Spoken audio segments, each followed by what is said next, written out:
What's happening, good people? It's your boy PKG Deluxe back with another vid on how I did. You already know what it is. So what happened today? Two things.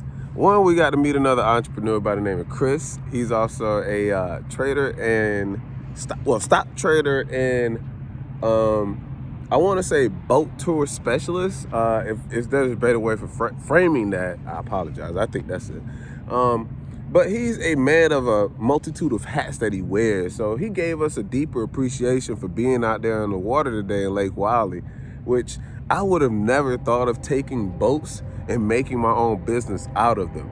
To me, that blew my mind, but to see it was everything. And so now we've met people like him, and he was in close proximity to me, which makes it a whole lot better. So he and I will be talking, or hopefully in the later future have good conversation in regards of how to do trades and also how to start up how to do boat tours as well.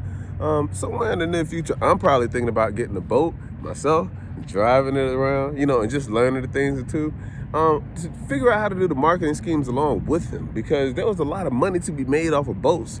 And he taught us a lot of tricks to the trade on this one, just in a brief instance. But we're going to go on more tours in order to get a better understanding about it so that I and everyone else that is in the audience gets a full idea of how much money you can make off of a boat.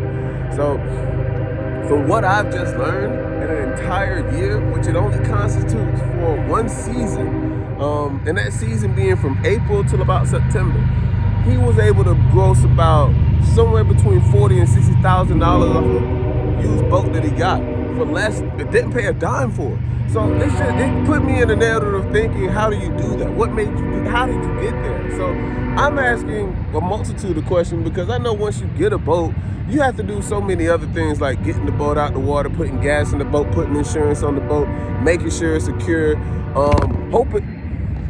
hoping that your boat doesn't float away, being also another thing, because that can also happen. But it's a lot of little tricks to learn. So I know the biggest fear is that some people think or believe that they just don't want to get on a boat because they can't swim. And had I been in that fear or state of mind, I probably wouldn't have got on the boat. But yeah, I used to be a lifeguard, so that definitely didn't be a fear of mine. But the experience was definitely totally and a whole lot different than what I've ever would have took it. It was just us on clear water out there, just kind of surfing the waves and learning or seeing how these lake houses, establishments, and other buildings that they have are set up in the area. So the boat tours show you a lot of the area and region that you don't get to see.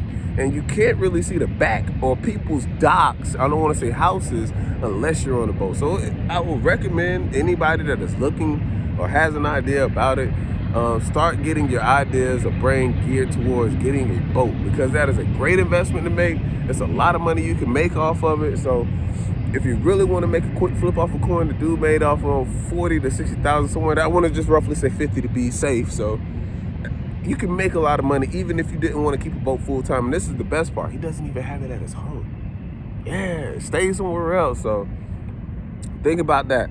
All right, so here's the second